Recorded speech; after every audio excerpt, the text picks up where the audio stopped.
जय गुरुदेव नाम किसका।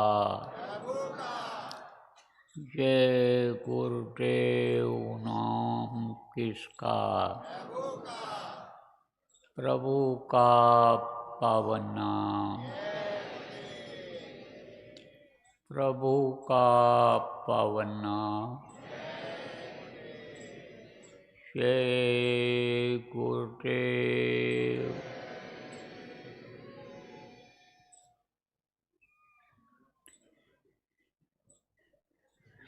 सर्वसमर्थ सर्वत्र स्मरणीय परम पूज्य गुरु जी महाराज, उपस्थित सभी साधक सत्संगी धर्म प्रेमी बच्चों एवं बच्चियों, आज 31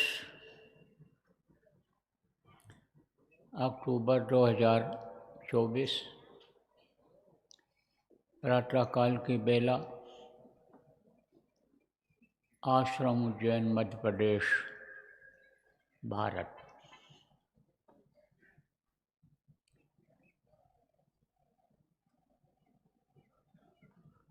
दीपावली के पावन पर्व के दिन गुरु महाराज की दया से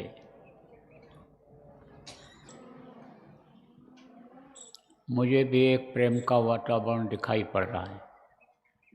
आप साधकों का दीदार हो रहा है। यह अवसर जीवन में कम मिलता है, लेकिन आदमी जब सोचता है तो कहा जो इच्छा कीन्ही मन माही, और गुर प्रताप कह दुर्लभ नहीं। आपने इच्छा किया तो गुरु की आपके ऊपर दया हो गई और आप ये दृश्य देख रहे हो और आप एक दूसरे से मिलजुल रहे हो। बहुत से लोग तो सत्संग में नहीं पहुंच पाए। कुछ लोगों को सत्संग के बारे में जानकारी भी नहीं है कि सत्संग क्या होता है और सत्संग से क्या फ़ायदा होता है, सत्संग में क्या चीज़ें मिलती हैं। तो वो तो अथाह संसार सागर में डूब और उतरा रहे हैं। कहा गया है थाह के थाह में कोटिन करे उपाय,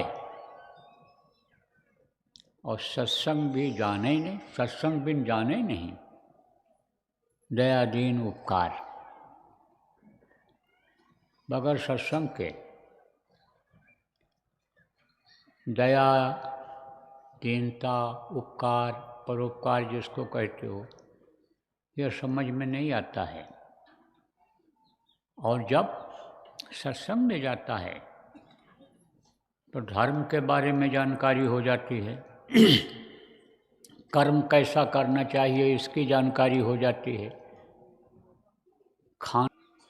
जीव हत्या नहीं करता है, धार्मिक हो जाता है। कहा दया धर्म तन बसे शरीरा, ताकर रक्षा करन रघुवीरा। जो दया धर्म को अपना लेता है उसकी प्रभु रक्षा करने लग जाता है। कदम कदम पर उसके रक्षक हो जाते हैं। कौन हो जाते हैं? गुरु हो जाते हैं, प्रभु हो जाते हैं। तो दीनता का ना दया धर्म का मूल है।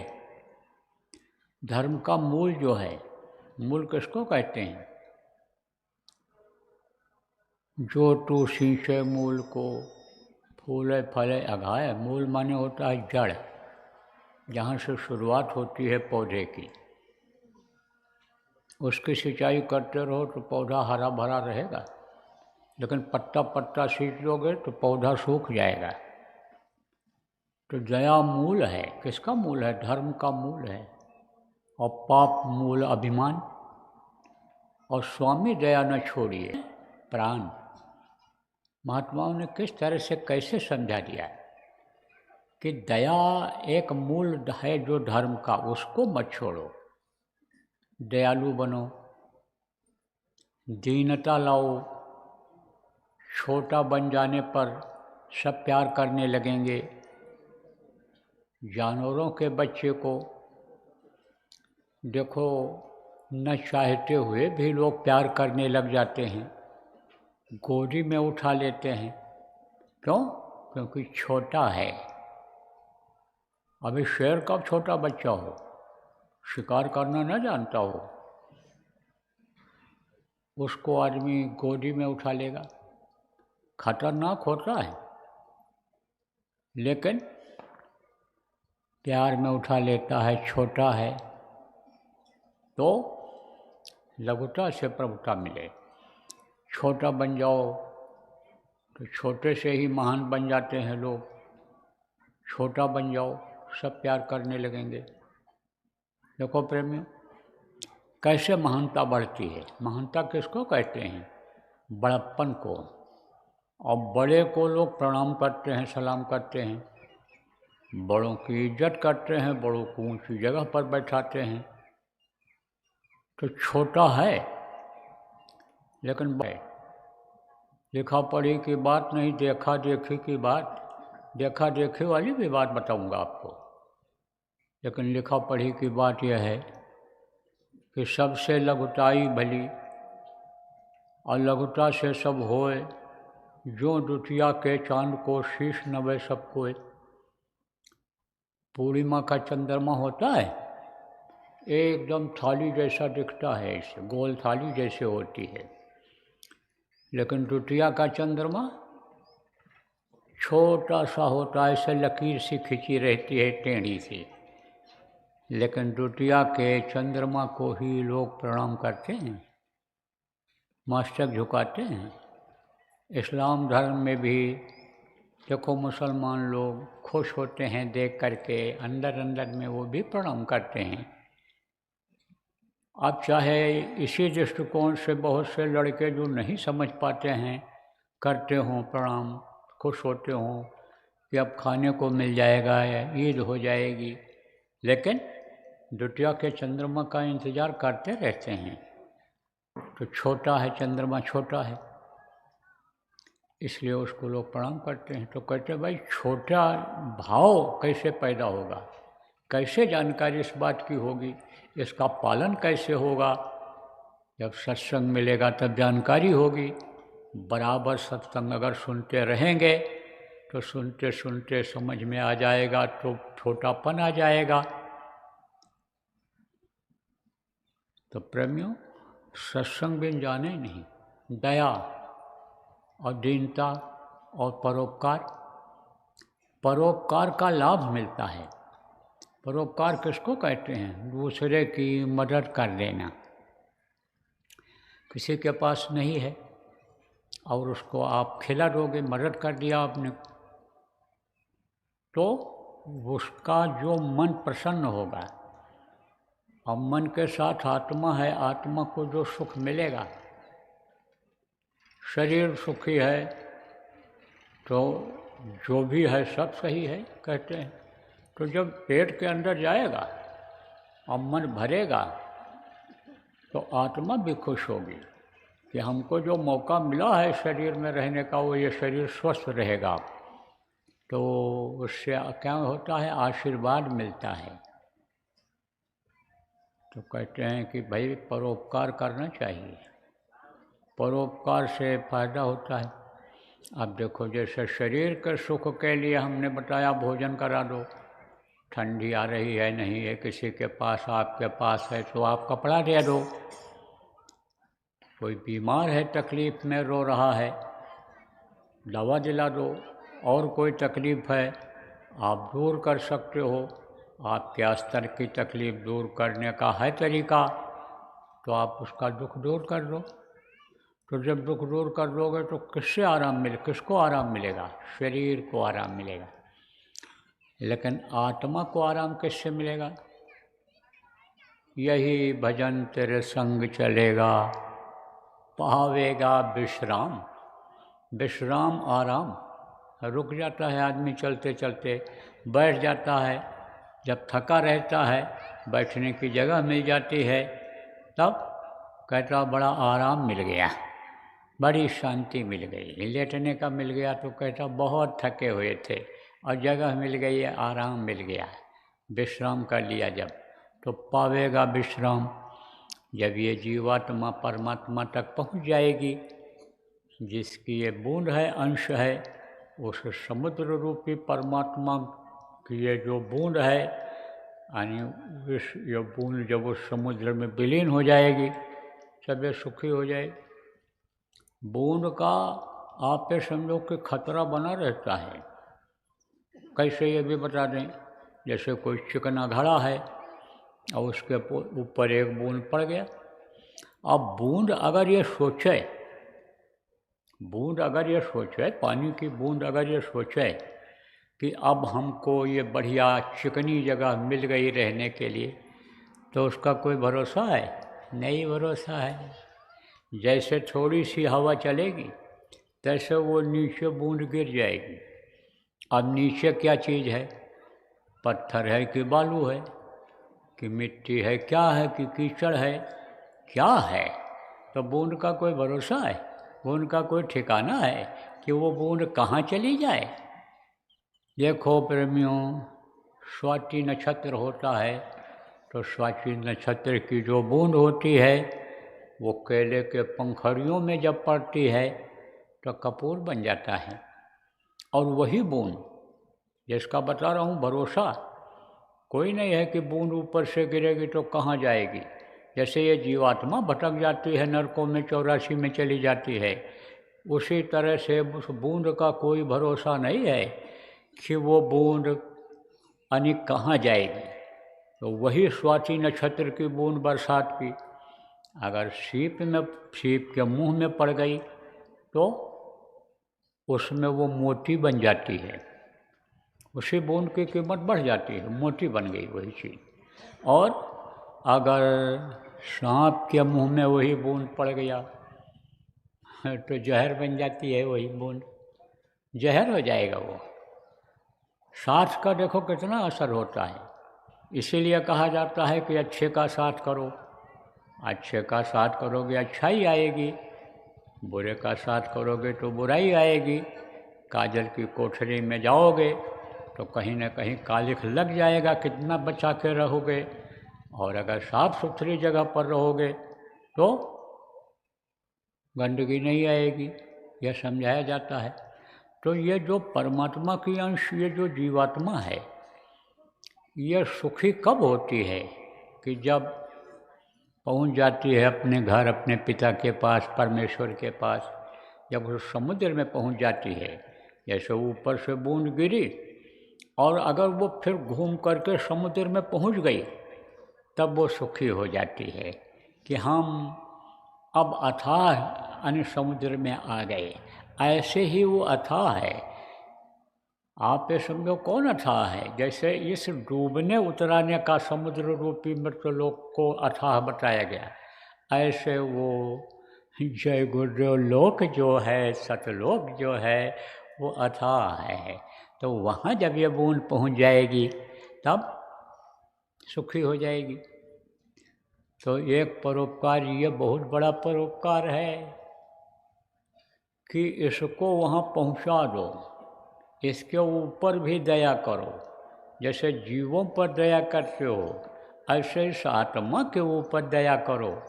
जैसे शरीर, अपने शरीर की सेवा करते हो, इसको साफ सुथरा रखते हो, नहलाते धुलाते हो, भोजन पौष्टिक कराते हो, इसको तबीयत खराब हो जाती है तो दवा कराते हो कि इसको स्वस्थ रखेंगे, अच्छा कपड़ा पहनाते हो, अच्छे घर में जैसे इसको रखते हो, जैसे पत्नी का देख रेख करते हो, पति की बच्चियों देख रेख करती हो, बच्चों का देख रेख, परिवार का देख रेख, जानवर जो पाले रहते हो उनकी देख रेख करते हो, जो वृक्ष फूल फल फूल लगाते हो उसकी देख रेख करते हो, जैसे इधर की सेवा करते हो ऐसे जीवात्मा की भी सेवा करनी चाहिए। तो जीवात्मा की सेवा क्या है? जीवात्मा की सेवा यही है जो आपको बताया गया कि जिससे ये जीवात्मा सुखी हो जाए, ऐसा सेवा करो कि सुखी हो जाए। जैसे किसी का हाथ पैर दबाओ, खुश हो जाएगा, सुखी हो जाएगा। दर्द कर रहा था, भूखा है, रोटी खिला दिया तो खुश हो गया। क्या सेवा किया? कहते बहुत सेवा करती है ये हमारी पुत्र वधू आई है, ये तो समय पर ये चाय काफ़ी दे देती है, नाश्ता दे देती है, रोटी खिला देती है, बराबर ये बात पूछती रहती है, पिताजी और क्या चाहिए, क्या खाओगे। बहुत सेवा करती है। जैसे ये इधर का है, ऐसे ये जीवात्मा की सेवा करो अपने, और इसको पहुंचाओ वहाँ पर, इसको सुखी बनाओ। साथ ही साथ परोपकार में और क्या आता है? परोपकार में दूसरे की आत्मा, जैसे दूसरे के शरीर को सुखी रहने के लिए धर्म बताया गया, ऐसे ही धर्म इस जीवात्मा को लोगों के यानी वहाँ पहुँचा करके, प्रभु तक पहुँचा करके, और इसको सुखी बनाना भी, ये समझो बहुत बड़ा परोपकार है और यह मानव का धर्म है। मानव माने क्या होता है? इंसान, आदमी। आदमी आदमी के काम आवे, इसीलिए ये जोड़ दिया गया है। ये रिश्ता है, किसका रिश्ता है? बेटे और बाप का रिश्ता है, पति पत्नी का रिश्ता है, भाई भाई का रिश्ता है, भाई बहन का रिश्ता है। भाई यानी समझो भाई का, पारिवारिक भाई का रिश्ता है, समाज जो बन गया उनका रिश्ता है, दुनिया के लोगों का रिश्ता है, दुनिया में जो जानवर हैं उनका रिश्ता है। तो इस रिश्ते को भी निभाना, ये क्या होता है? मानव का धर्म होता है। तो अब आपके बात समझो प्रेमियों कि इस काम में लगने की ज़रूरत है। आज दीपावली है तो दीपावली आती है, होली आता है, त्यौहार आते हैं, किस लिए आते हैं? इन्हीं सब चीज़ों को याद दिलाने के लिए आते हैं। पहले के समय में भी त्योहारों के दिन आश्रमों पर लोग जाते थे, महात्माओं का उपदेश सुनते थे, कुछ अपनी जो कमियां रहती थीं, जो गंदगी आ जाती थी, उसको वहाँ छोड़ते थे, धोते थे। सत्संग जल जब कोई पावे, महिलाई सब कट कट जावे। सत्संग वचनों को सुनने के बाद महिलाई जिससे आती है, गंदगी जिससे आती है, कर्म खराब हो जाते हैं। इंद्रियों के सुख के लिए आदमी काम करता है, उससे जो कर्म आ जाते हैं उसको आदमी धोता था तो निर्मलता आ जाती थी।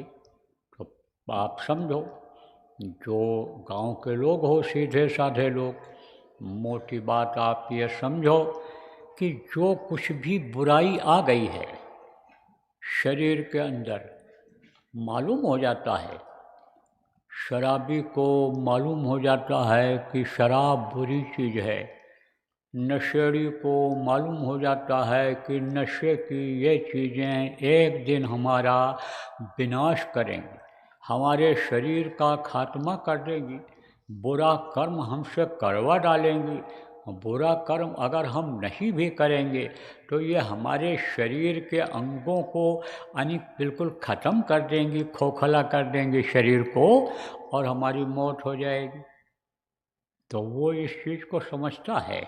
आप ये समझो कि जो आदत में चली गई, बचपन से किसी भी तरीके से उस घर में चाहे जन्म हो गया, चाहे ऐसा साथ पड़ गया और वो वेश्यावृत्ति में चली गई, वो औरत भी ये समझती है कि यह काम अच्छा नहीं है, ये बुरा काम है। इसी तरह से अच्छे बुरे की पहचान आदमी को, हर किसी को हो जाती है।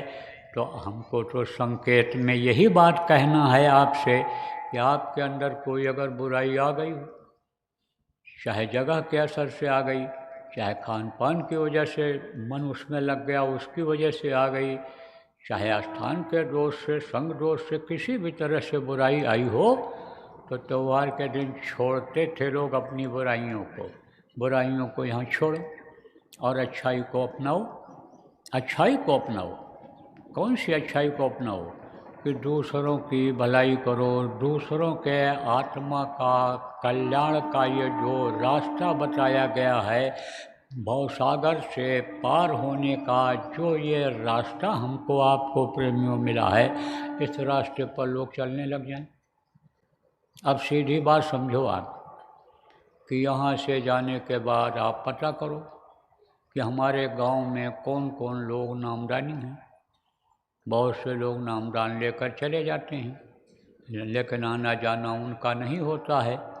तो नाम तो जानते हैं इक्का दुक्का, लेकिन आने जाने की वजह से जिस पूजा पाठ में या जिस काम में वो पहले लगे रहते हैं उसी में लग जाते हैं, उसी में व्यस्त हो जाते हैं, उसी में फंस जाते हैं।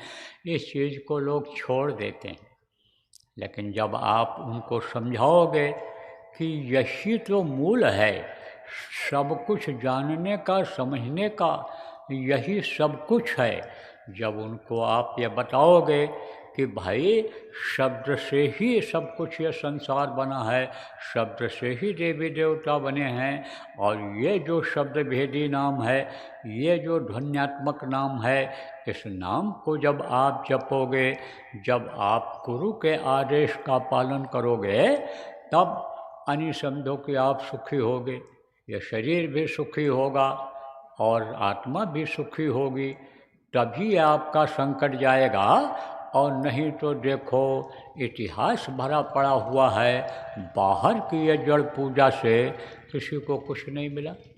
लोमस ऋषि और तमाम ऐसे आने हुए हैं कि जिन्होंने जो इस समय लोग कर रहे हैं उन्होंने बहुत कुछ किया, लेकिन पार होने का कोई उनको रास्ता नहीं मिला, पार नहीं हो पाए। लौट 84 आया। तो जब आप समझाओगे और इसकी महिमा बताओगे नाम की, और कहोगे भाई तुम करके देख लो, एक तो कहना होता है और एक करके दिखाना होता है, दोनों तरह से करके दिखाना होता है। अच्छा भी करके दिखाते हैं और बुरा भी करके लोग दिखा देते हैं। एक तो होता है डांटता है, फटकारता है, और एक होता है कहता है ना कि मारेंगे तुमको, और एक ऐसा होता है धड़ाके से मारता है। तो वो क्या करता है? बुरा करता है। तो बुरा भी दिखाना होता है और अच्छा भी दिखाना होता है। इधर पूर्व में अब भी क्या खाते हैं लोग, बिहार और बंगाल की तरफ उधर, जिसको परमल लैया कहते हो, जिसको चूड़ा पोहा कहते हो, इसको अब भी लोग खाते हैं। तो बहुत पहले मैं उधर गया था, कहाँ, बहुत पहले की बात है, मैं उधर गया था, ट्रेन से सफ़र कर रहा था, तो मैंने देखा ट्रेन जब आई तो समझो कि 16 आना में से 12 आना लोगों के हाथ में वही परमल लैया जिसको कहते हो उसकी थैली ऐसे देखा हमने। तो हमने कहा भाई ये क्या चीज़ सबके सब लोग ला रहे हैं, कोई देवी का स्थान तो है नहीं कि फूल पत्ती लेकर के सब लोग जाते हैं चढ़ाने के लिए, सबके हाथ में प्रसाद और फूल होता है। तो जब डिब्बे में चढ़े और आए बैठ गए तो सब उसको खाने लग गए ऐसे। तो उसको भूनते कैसे हैं, कैसे भूनते हैं? आप ये समझो कि भाड़ में भूनते थे पहले। भाड़ जानते हो, ऐसे ज़मीन को खोद करके और उसमें अनिचा ये डालते हैं जलने वाली चीज़ों को, और उसी पर हड़िया रख देते हैं मिट्टी का, और उसमें भूनते हैं लोग। तो उसमें औरतें भी भूनती हैं, आदमी भूनते। अब तो मशीनें लग गई, अब तो अपने यहाँ भी मशीन लग गई, और उसमें नमकीन बन करके बटता है, खिलाया जाता है असहाय लोगों को।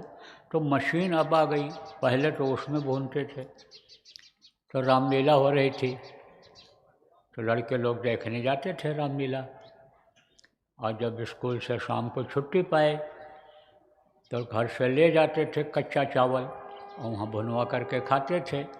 तो दे दिया यानी भूनने के लिए। अब वो औरत भून रही थी, लड़के यही सब चर्चा कर रहे थे, रामलीला की बात कर रहे थे आपस में, आज कौन पाठ है, कल कैसे रहा, क्या रहा, गए थे कि नहीं गए थे। तो उसने भूनने वाली ने पूछा, क्या पूछा? भूनने वाली ने कहा, भैया कल का कौन पाठ था, कल कौन सी लीला खेली गई थी?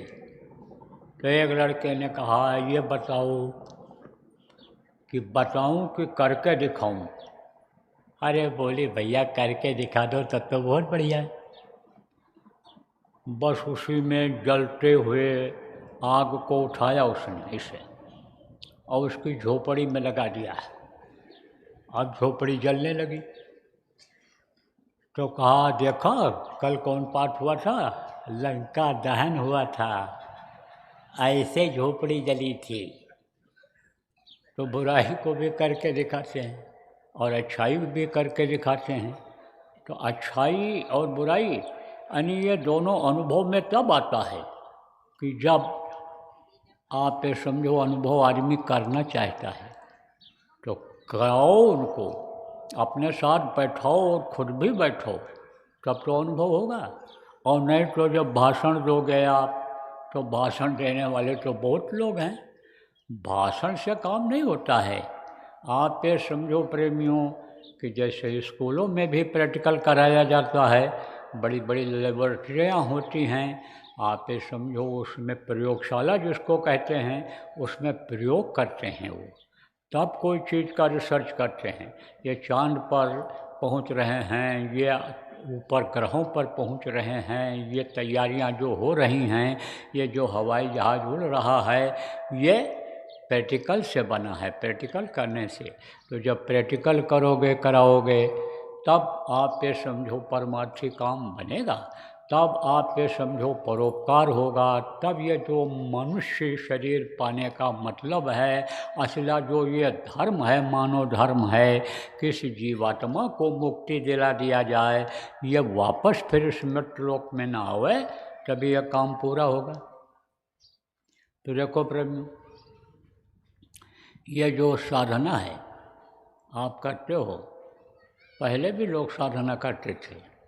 साधना शब्द जो है ये बहुत प्रचलित है, साधना बहुत लोग जानते हैं। अब साधना माने क्या होता है? साधना सेट कर लेना। किसको साधना? आपने अभी साधा, किसको साधा? अपने शरीर को साधा। बैठे रहे तो उठे नहीं, अगर उठ जाते तो नहीं सध पाता। आप ये समझो कि आपका 2 घंटा लगभग हो रहा है, तो 2 घंटे से आपका शरीर सधा हुआ है, बैठे हुए हो। शरीर को आपने साधा और मन को साधा। अब जिसने जितना मन को साधा, जितना ही मन को रोकने की कोशिश किया और जितना देर जिसका मन रुका, उसको उसी तरह का फल मिला, आनंद आया। मस्ती भी इक्का दुक्का कोई होगी इसमें। तो आपने मन को साधा। अब आप ये समझो कि पहले के समय में भी लोग साधना करते थे, लेकिन मन को साधना नहीं जानते थे। तो मन जो भगता रहता था, शरीर तो सधता था और शरीर के सधने से उनको कुछ मिलता था, तो उसका भी कारण था। कारण ये था कि मन ज़्यादा चंचल नहीं था। चंचल किसको कहते हैं? जैसे कहते हो लड़का बड़ा चंचल है, तो बैठता ही नहीं है, यानी चलता ही रहता है, कभी यहाँ कभी वहाँ, कभी वहाँ, कभी वो सामान उठाएगा, कभी वो पटकेगा, फिर दूसरी जगह पहुँच जाएगा तो दूसरे गोदी में पहुँच जाएगा। बहुत कोशिश करोगे रुकेगा ही नहीं, कोई चीज़ खाएगा फेंक देगा, फिर उठाएगा, थोड़ा खाएगा फिर फेंक देगा, दूसरे में क्या रखा है उलट के देखने लगे, तब कहोगे बड़ा चंचल लड़का है। ऐसे ही अब मन चंचल हो गया, एक जगह रुकता ही नहीं है। आप फिर समझो लड़कों को, चंचल बच्चों को बैठा दो तो आप फिर जब नहीं कुछ होगा तो ज़मीन ही खोदते रहेंगे, नहीं कुछ होगा, इशारा करोगे, दिखाओगे, हाथ दिखाओगे, उंगली दिखाओगे तो बैठा रहेगा, तो नाखून ही दांत से काटेगा, पैर ही हिलाता रहेगा, सिर ही हिलाता रहेगा, तो उसको कहते हैं चंचल। ऐसे यह मन चंचल हो गया, कुछ न कुछ यह सोचता ही रहता है, कुछ न कुछ यह करता ही रहता है, कराता ही रहता है। कहा ना, बता दो गुरु तुमको पाऊँ मैं कैसे, ये चंचल चपल मन मनाऊँ मैं कैसे। ए मेरे गुरु, ए मेरे दातार, ए मेरे प्रभु, जिनके लिए कहा गया कि बिन गुरु भक्ति शब्द में पचते, सो प्राणी तू मूरख जान। शब्द खुलेगा गुरु मेहर से, खींचे सूरत गुरु बलवान। आप बलवान गुरु हो सूरत को खींचने वाले, आपकी बड़ी तारीफ की गई, आपका दर्शन मुझे कैसे मिले। बता दो गुरु तुमको पाऊँ मैं कैसे। पाऊँगा तभी जब ये चंचल मन हमारा रुकेगा, तभी तुम्हारे अंदर के रूप को मैं देख पाऊँगा, जिसके लिए कहा गया गुरु मैं अपना रूप दिखाओ। आपको सामने तो देख रहा हूँ, लेकिन आंख बंद करता हूँ तो छिप जाते हो, अंदर में आपका दर्शन नहीं होता है। तो बता दो गुरु तुमको पाऊँ मैं कैसे, ये चंचल चपल मन मनाऊँ मैं कैसे। तो बड़ा मुश्किल है मन का रोकना, मन को साधना ये बड़ा मुश्किल है। ये तो जब गुरु की दया होती है, कृपा होती है, और वो कर्म को कटवाते हैं, जो कर्म आड़े हाथ आ जाता है, मन को नहीं रुकने देता है, जब उनकी दया हो जाती है तभी यह संभव होता है। तो प्रेमियों, मन नहीं रुकता है, मन रुकते ही नहीं। मन तो ये गेंदे की तरह उछलता है, कभी यहाँ कभी वहाँ, कभी वहाँ कभी वहाँ, कभी वहाँ। तो यह रुकेगा कैसे? यह तो रुकेगा गुरु भक्ति से। बगैर गुरु भक्ति के ये रुकने वाला नहीं है। और गुरु भक्ति अगर नहीं होगी तो मन पर काबू नहीं मिलेगा, क्योंकि बड़े बड़े पंडित जोर लगाया, नहीं भूत मन वश में आया, लाख करो तदबीर प्यारे गुरु बिना, है सूना मनुष्य शरीर प्यारे गुरु बिना। बगैर गुरु के आप ये समझो न तो मन रुक सकता है, और न कोई रास्ता परमार्थ का मिल सकता है, न सुख और शांति मिल सकती है। इसलिए समर्थ गुरु, वक्त के गुरु की जरूरत हमेशा लोगों को पड़ा करती है। गुरु हैं भी और गुरु समर्थ रहे, लेकिन जब चले गए दुनिया संसार से तो संभाल करने के लिए वो जिसको आदेश दे करके गए, अपना काम जिसको सौंप करके गए, उसकी भी जरूरत बराबर बनी रहती है। बिन गुरु भक्ति शब्द में पछते, बगैर गुरु भक्ति के। अब गुरु भक्ति कहते किसको हैं, इसको भी आपको समझा देता हूँ, सब लोग आसानी से समझ जाओगे। ज़्यादा व्याख्या का समय नहीं है, ज़्यादा बताने का समय नहीं है। महात्मा कबीर, जिनके समय से यह साधना सरल हुई, यह सूरत शब्द योग लागू हुआ, जिन्होंने ऊपर का भेद खोला। पहले का भेद यह गुप्त था, साधना तो लोग करते थे। किस चीज़ की साधना करते थे? आप ये समझो, शरीर के इंद्रियों को साधते थे। ये जो चक्र हैं इनका भेदन करते थे। वो मुद्राएं, खाचरी चाचरी और क्या क्या मुद्राएं चलती हैं, उन मुद्राओं को अन्य समझो के करते थे। सीधे खड़े रहने का ऐसे आप ये समझो दिन दिन 4-4 दिन 15-15 दिन खड़े रहने के लिए शरीर को साधते थे। आप ये समझो, एक हाथ उठा करके खड़े रहते, एक पैर से खड़े रहते, शरीर को साधते थे। आप ये समझो, उस समय पर यह अष्टांग योग, हठ योग, कुंडलिनियों को जगाना, प्राणायाम का करना, यह करके साधते थे। लेकिन जहाँ तक की यह साधना उनकी पूरी होती थी, वहीं तक की जानकारी हो पाती थी। लेकिन जब कलयुग में इधर कबीर साहब का आगमन हुआ, जब जीव नरकों की तरफ ज़्यादा जाने लग गए, और प्रभु ने जो कबीर साहब को भेजा, जो संतों के रूप में प्रभु समझ लो कि आया करते हैं, सत्य पुरुष की आरसी संतन की हीरे, और लखना चाहो अलख को तो इन्हीं में लख ले। जिसको कहा नहीं देख सकते हो, उसको अगर देखना चाहते हो तो उस वक्त के मौजूदा संत में देखो, उनमें उस प्रभु की ताकत तुमको मिलेगी। तो वो प्रभु बैठता है, आता है। तो कबीर साहब आए तो ये भी कहा गया कि गुरु बिन भव निधि तरे न कोई, बगैर गुरु के आप समझो कोई पार हो ही नहीं सकता है।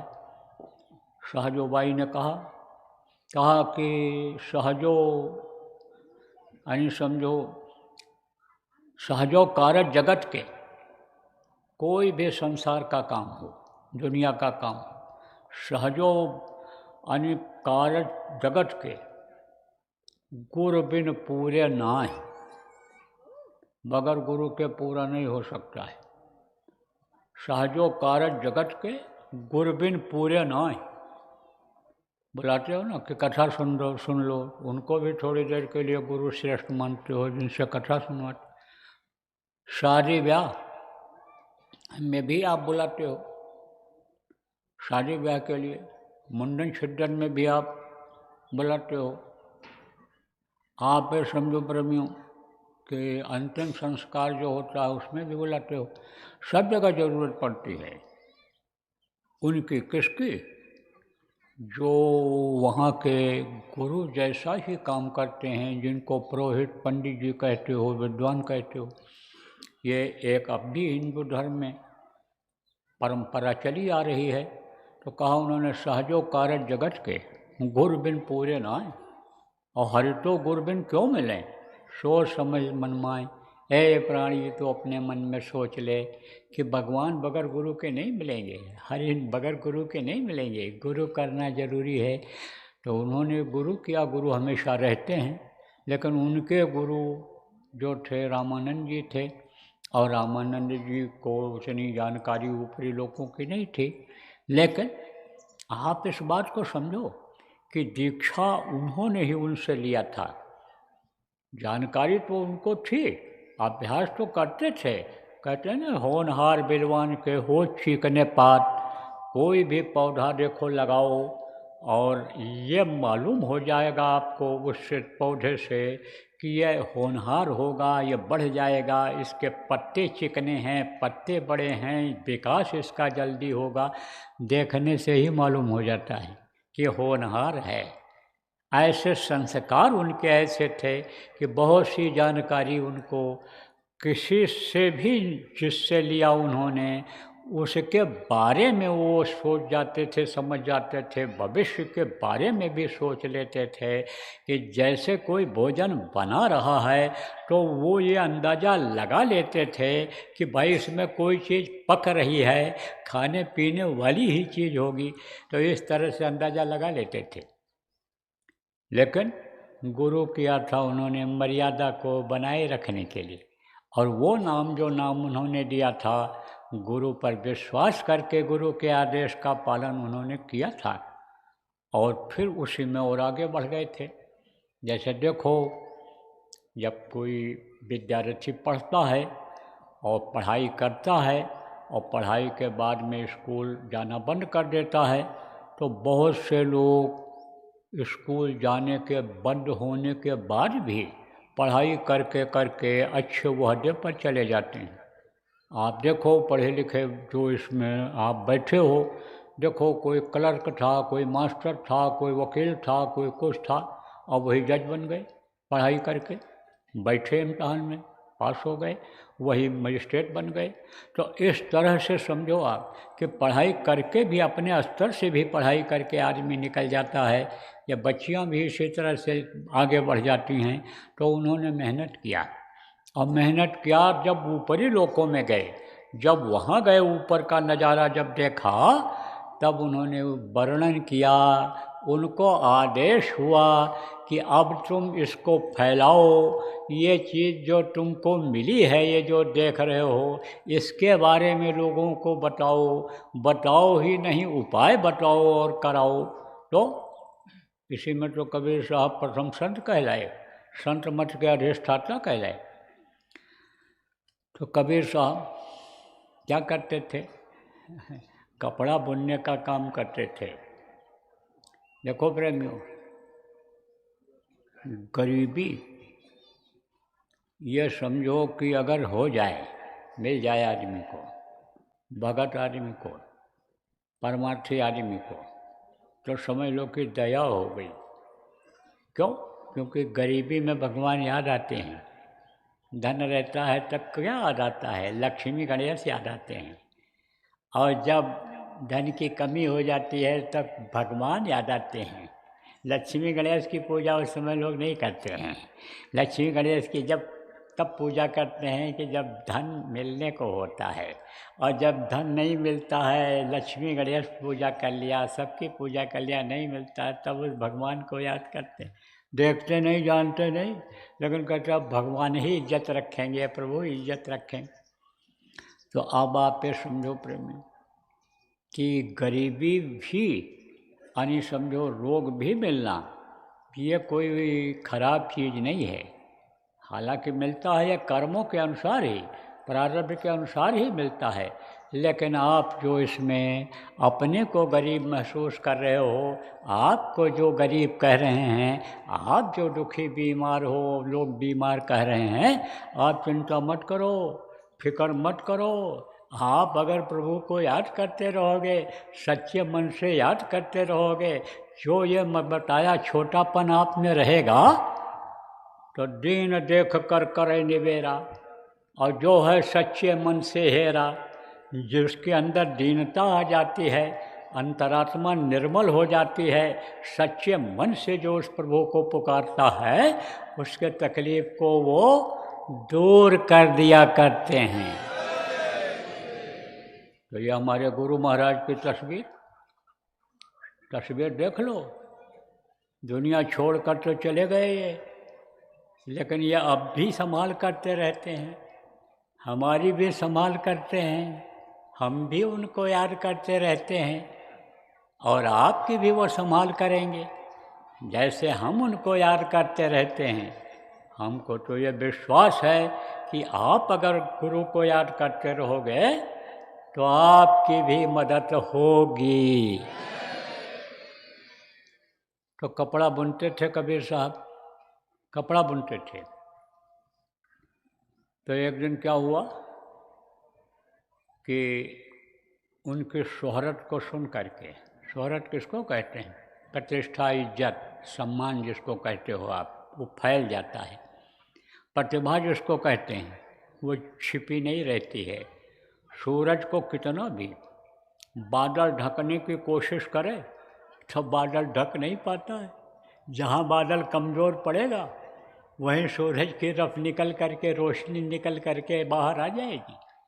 ऐसे ही जो लोगों का वो भला करते थे, लोगों के जाने के बाद लोगों को जो फायदा होता था, उससे लोगों को जो विश्वास होता था फायदे से, उसको लोग रोक नहीं पाते थे, अंदर मुंह से निकाल देते थे, लोगों को बता देते थे। क्योंकि आदमी का आदमी से रिश्ता होता है। जैसे मैंने आपको बताया आपका परिवार से रिश्ता है, पड़ोसी से रिश्ता है, रिश्तेदारों से रिश्ता है, हित मित्र का रिश्ता है, तो एक दूसरे को बताते हो ना। अभी बाज़ार में चीज़ें मिल रही, लाते हैं लोग इधर उधर खरीद कर, ज़्यादा बिक्री हो जाए, ज़्यादा पैसा मिल जाए। अब कोई सस्ती और अच्छी चीज़ मिल जाता है तो बताते हो ना, ले आओ ले आओ, इस समय सस्ता मिल रहा है, बहुत माल आया है, कपड़ा सस्ता है, सामान सस्ता है, बताते हो। ऐसे ही एक दूसरे से लोग बताते हैं कि भाई वो महात्मा बहुत अच्छे हैं, उनके पास चले जाओ, मेरी तकलीफ़ दूर हो गई। जैसे डॉक्टर को लोग बताते हैं बहुत अच्छा डॉक्टर है, मेरी तकलीफ़ को उसने दूर कर दिया। ऐसे ही यश फैल जाता है, कीर्ति फैल जाती है, नाम बढ़ जाता है आदमी। तो प्रतिभा कहते हैं उसको। तो वो जो उनके अंदर प्रतिभा थी वो छिपी नहीं थी। तो खबर लगी एक आदमी को कि भाई ये सत्संग भी सुनाते हैं, तो सत्संग में सब बात बताते हैं। सुनी हुई बात को इसीलिए तो कहा जाता है कि जो सुनो उसको याद करो, और एक दूसरे को याद करा दो जो ज़रूरी बात है। तो पता ज़रूरी बात जब याद हो जाए तो लोगों को भी बताओ कि भाई क्या क्या बातें बताई गई। आप तो सुन लो एक कान से दूसरे कान से निकाल दो, तो ना तो आप उसको कर पाओगे और अगर भूल जाओगे तो दूसरे को नहीं बता पाओगे। तो इसीलिए तो कहा जाता है। तो लोग बताते थे कि गुरु भक्ति की बात करते हैं, गुरु भक्ति की बात करते हैं, कहते हैं गुरु भक्ति अगर कर ले जाओ तो फिर तुमको कोई रोक नहीं सकता है, सद्गुरु का बाँह अगर तुम पकड़ लो तो तुम्हारा कोई नुकसान नहीं कर सकता है, तन मन से सच्चा रहे, सद्गुरु पकड़े बाँह और काल कभी रोके नहीं, देवे राह बता। तो आप पे समझाते थे लोग। तो एक आदमी आया, तो कबीर साहब बैठे हुए थे। कहाँ बैठे थे? अपने कुटिया के आंगन में, घर के आंगन में बैठे थे, वहीं दरवाजे पर, और ठंडी का महीना था, धूप में बैठे हुए थे। 12 बजे का लगभग समय था। तो 12 से और 1 बजे के बीच का जो ये समय होता है, इसमें धूप कोई भी महीना हो तेज होती है, कहीं भी हो इस टाइम पर धूप तेज रहेगी। जहाँ जैसी गर्मी पड़ती, जहाँ जैसा सूरज दिखाई पड़ता है, उस समय ज़्यादा तेज रोशनी रहती है दोपहर के सूरज में। तो रोशनी फैली हुई थी। तो वो पहुँचा, देखा उन्होंने, प्रणाम किया, बैठा दिया, वहीं बैठ गया। सबसे पहले उसने यही सवाल किया, कहा बाबा ये बताओ कि गुरु भक्ति क्या चीज़ होती है? गुरु भक्ति क्या होती है? देखो, संत न देखें चाल कुचाल और वो परखें अंतर का हाल। अंतर का हाल परख जाते हैं, अंदर में क्या है। भाव देखते हैं कि जानकारी के हिसाब से कह रहा है किसी बात को, कि इसकी हमको जानकारी मिल जाए, और या हमको ये चिढ़ा रहा है, जिसको कमेंट कहते हो, कमेंट कर रहा है, ये चीज़ को समझ गए वो। तो अब आप ये समझो, उन्होंने ये सोचा, किसने? कबीर साहब ने, कि इसको तो प्रैक्टिकल करके ही दिखाना पड़ेगा। तो लोई वहीं थी। लोई कौन थी? माता लोई कबीर साहब की पत्नी थी, सेविका थी, वहीं बैठी हुई थी। तो उनसे कहा, रे लोई? तो कहा, हाँ स्वामी। बोले, रे देख, वो कपड़ा बुनने वाली हमारी ढरकी, वो कहाँ है? खोज, यहीं कहीं गिरी है, खोज कहाँ है। अब वो खोजने लगी, दूर तक खोज करके आई, बोली नहीं मिली, ढरकी तो यहाँ कहीं दिखाई नहीं पड़ रही। बोले, अरे फिर खोज। अब वो फिर खोजी, तो ढरकी हो तब तो मिले, ढरकी तो वहाँ थे ही नहीं। बोले, ऐसे तो उसको नहीं मिलेगा, तो दीपक जला के खोज। दीपक जला के, अब वो लाइन दीपक जला करके खोजने लगी, तो ढरकी हो तब तो मिले, खोज ही रही थी। तब तक वो आदमी कबीर साहब से बोल पड़ा, अरे बूढ़ी माँ को बाबा क्यों परेशान कर रहे हो? इतना तेज सूरज निकला हुआ है, इतनी तेज रोशनी है, और उसमें कहीं ढरकी दिखाई नहीं पड़ रही, मैं भी देख रहा हूँ, तो कहाँ से ढरकी मिलेगी? फिर भी माता ने देखो आपके आदेश का उल्लंघन नहीं किया, आदेश का पालन किया, और दीपक जला करके लेकर के आई और खोज रही हैं। आप क्यों परेशान कर रहे हो महाराज? तब उन्होंने कहा, इसी को भक्ति कहते हैं, इसी को भक्ति कहते हैं, आदेश के पालन को ही भक्ति कहते हैं। अब तेरे समझ में आ गया? बोला, नतमस्तक हुआ, मत्था टेका, कहा महाराज सब समझ में आ गया, अब कुछ बताने की ज़रूरत नहीं है। तो अब आपके समझ में कुछ आया? अरे बताओ, आया है? ये अब समझ में आ गया।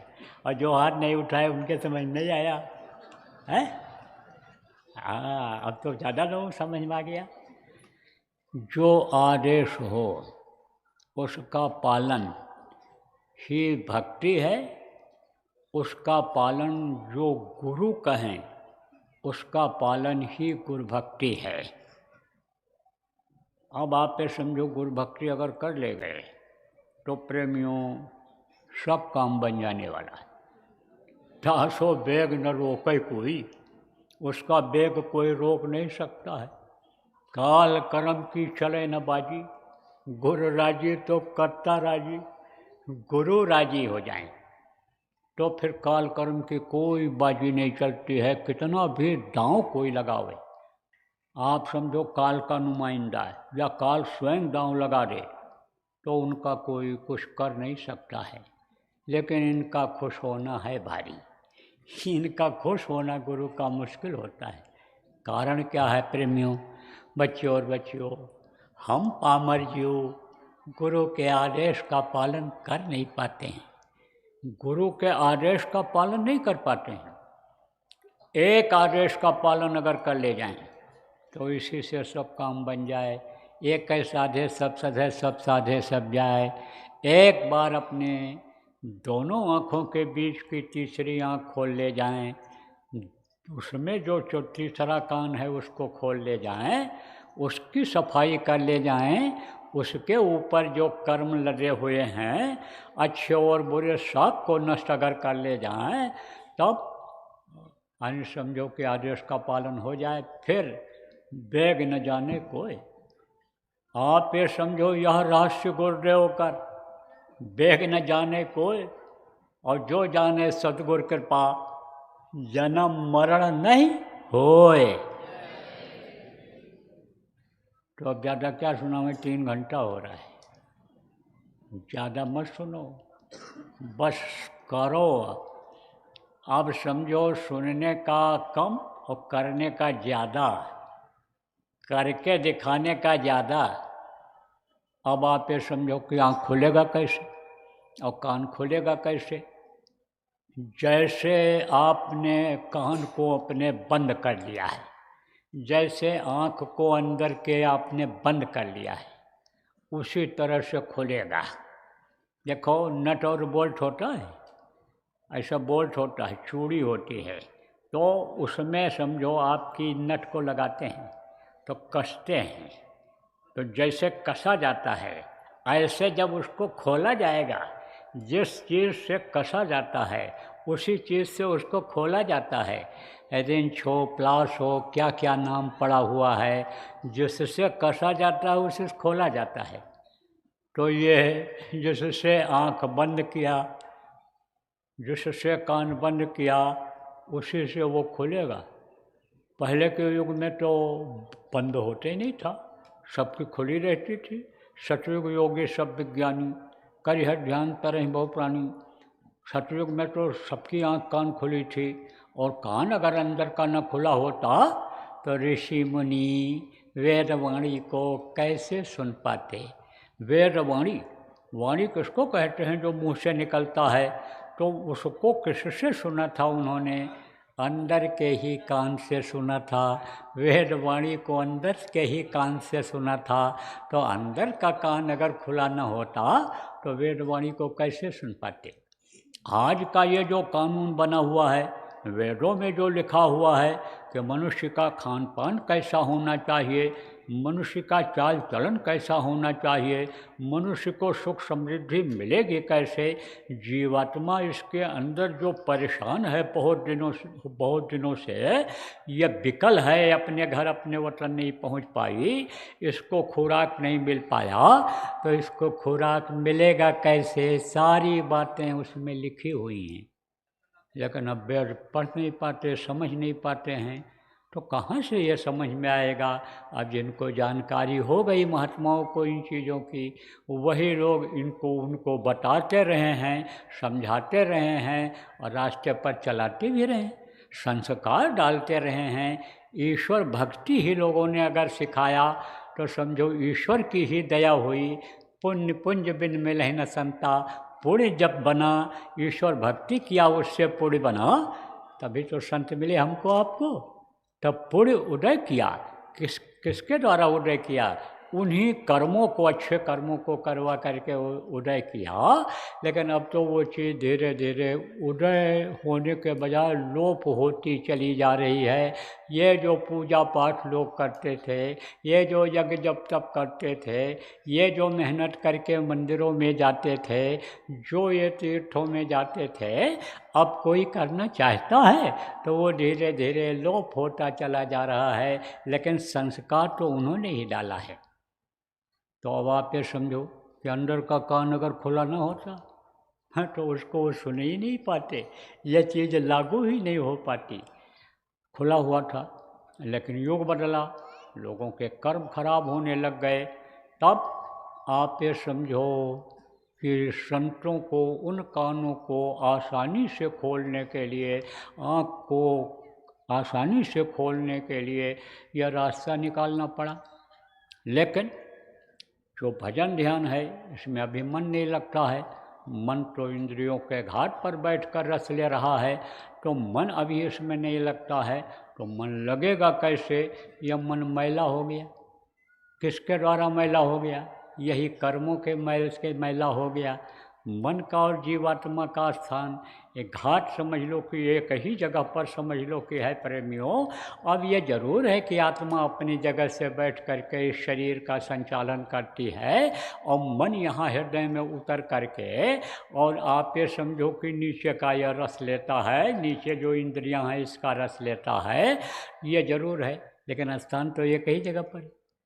तो मन मैला हो गया। अब मन जब वहाँ रुकेगा तभी तो वो गंदगी साफ होगी, और जब गंदगी साफ होगी तब आँख खुलेगी अंदर की, कान खुलेगा अंदर का, तभी अनी होगा। अब जैसे बताया ना कि नट बोल्ट को आपने कस दिया, अब खुलेगा कैसे? वो उसी रिंच प्लास से खुलेगा। अरे साधारण लोग आप समझो कि नट बोल्ट न समझते हो, प्लास न समझते हो, तो पैजामा तो बांधते हो, अरे धोती तो बांधते हो, अरे पैंट पहनते हो तो बटन तो लगाते हो। तो जैसे हाथ से बटन लगाते हो, पैंट पेटी बांधते हो, जैसे नाड़ा बांधते हो, उसी तरह से हाथ लगाओगे तब तो खुलेगा, तभी तो खुलेगा। तो ये कर्म यानी इकट्ठा होते हैं, जब बुरे कर्म जब इकट्ठा होते हैं और वहाँ पर जमा होते हैं अंदर के आँख पर, अंदर के आँख के सामने, अंदर के कान के सामने जमा होते हैं, तब वो बंद हो जाता है। तो जैसे कर्म शरीर से किया और वो इकट्ठा हुआ कर्म, आँख बंद हुई, कान बंद हुआ, ऐसे शरीर से कर्म करके उसको साफ किया जाता है। तो आपको बताया परमार्थ बिन सत्संग बूझे नहीं। आप दया दीन उपकार परोपकार ये यानी समझो बगैर सत्संग के मिलता नहीं। शुरू में ये बताया आपको।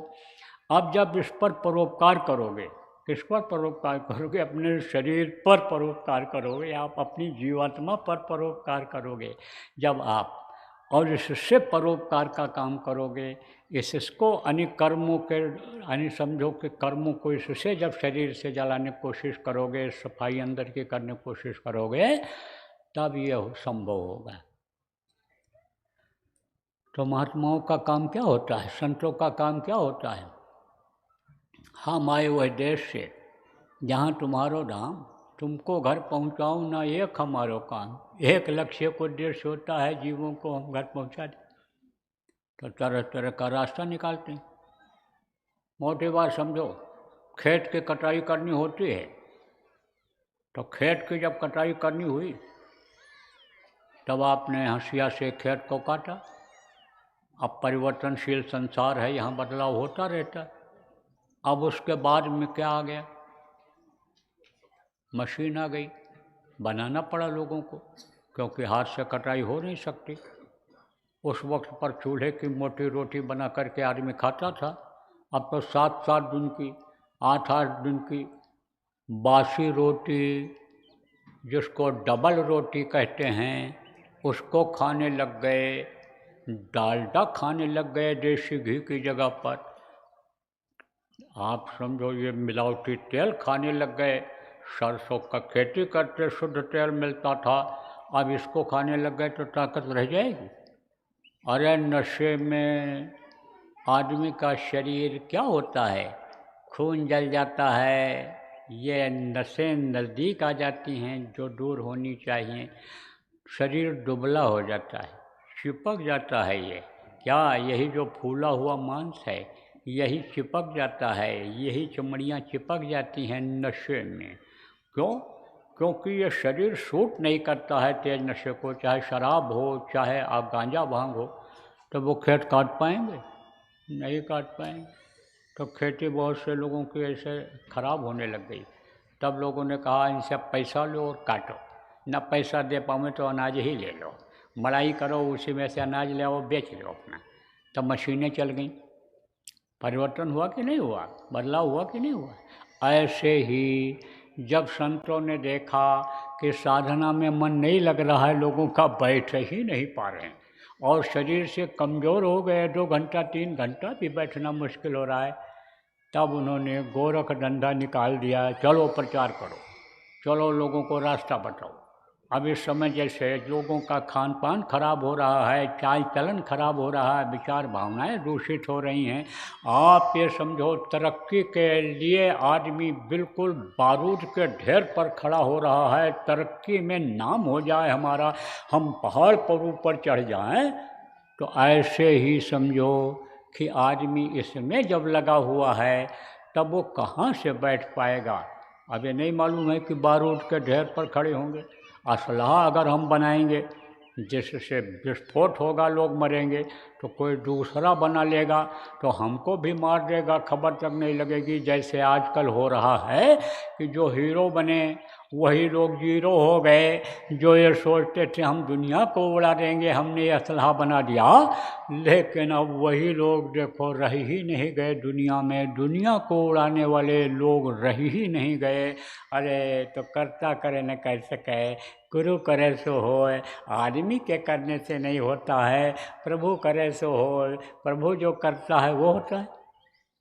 तो अब आप ये समझो प्रेम कि लोगों को बताने समझाने में भी कर्म करते हैं, अंदर की आँख खुलती है, अंदर का कान का मैल साफ होता है, तो बताना समझाना इस समय पर ज़्यादा ज़रूरी है। देखो बहुत से लोग राजा बनने के चक्कर में रैंक बन गए होंगे, जैसे मैंने कहा ना हीरो के जीरो।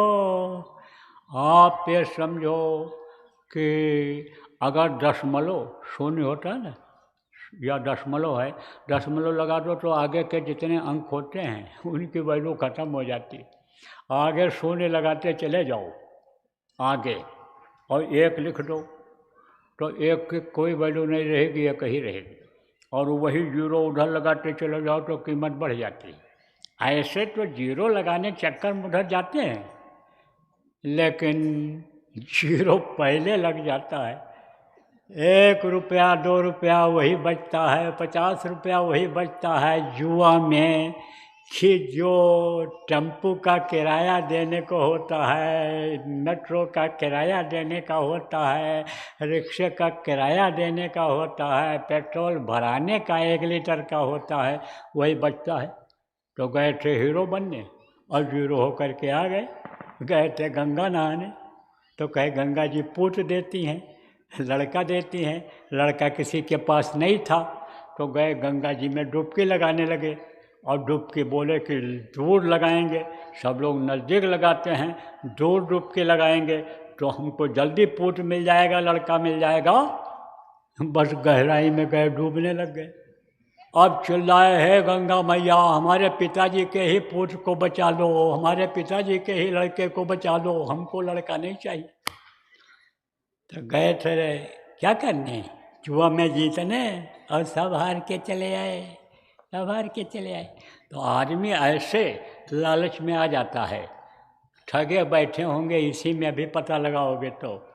कहता हूँ लालच में न पड़ो, नहीं ठगी हो जाएगी, ठगी हो जाएगी। ऑनलाइन ही अरेस्ट कर लेते हैं आजकल। अरेस्ट माने क्या कि तुम अब कैद हो गए, निकल नहीं सकते हो, नहीं पैसा दो, तरह तरह का फार्मूला लोग अपना रहे।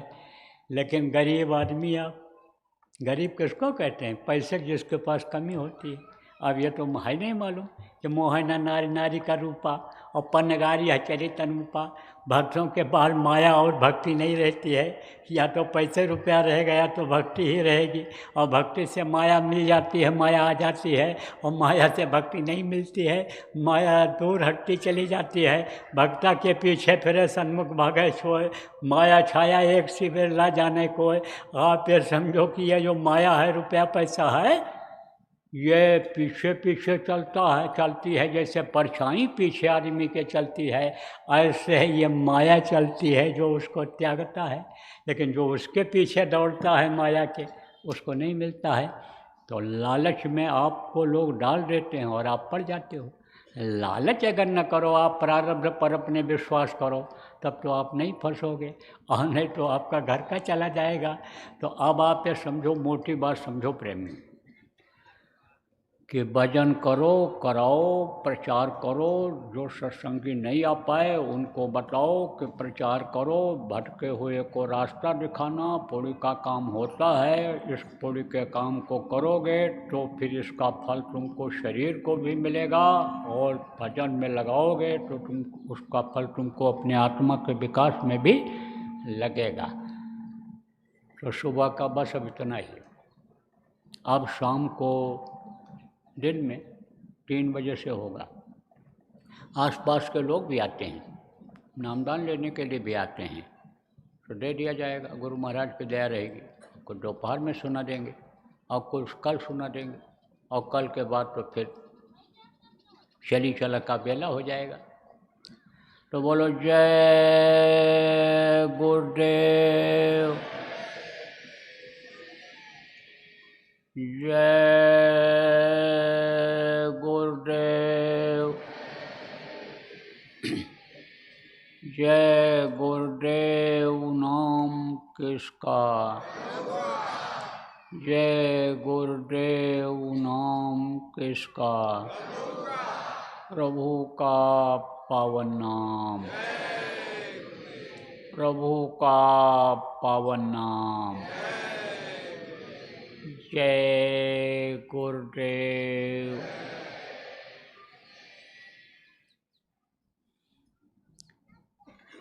मेरे प्यारे गुरु दातार,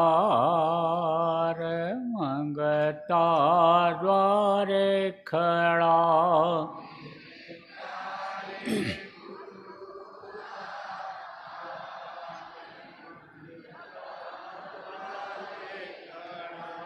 मैं राह पुकार पुकार, मेहर कर देखो जरा,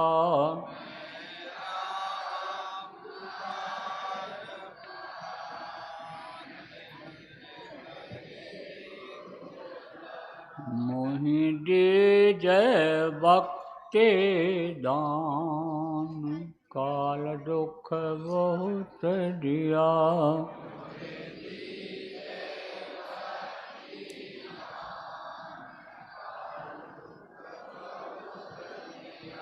मेरी तड़प उठी अमान, तरस को तरस रहा,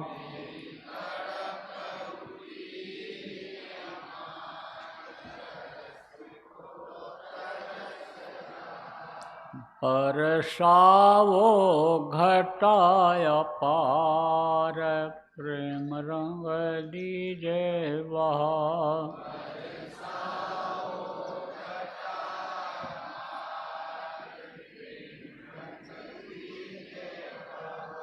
सुरति भी गए अमीरस धार, तन मन होवे हरा,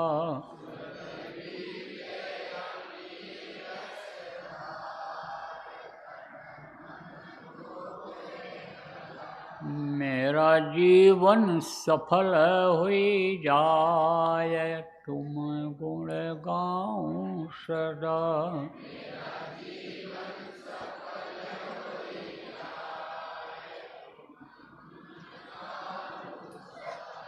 मैं नीच अधम नाकार, तुमरे पड़ा।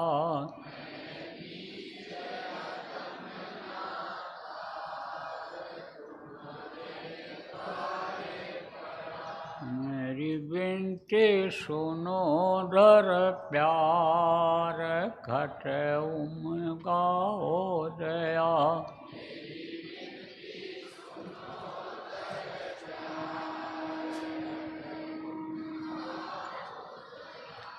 स्वामी जी पिता हमार, जल्दी पार किया।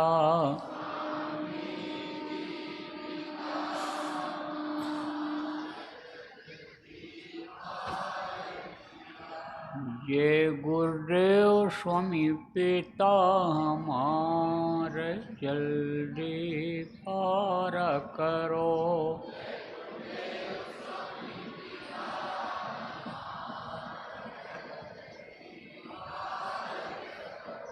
मेरे प्यारे गुरु दातार,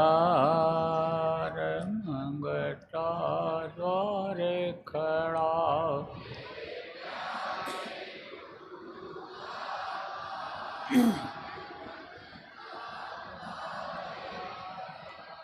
मैं रहा पुकार पुकार, मेहर कर देखो जरा।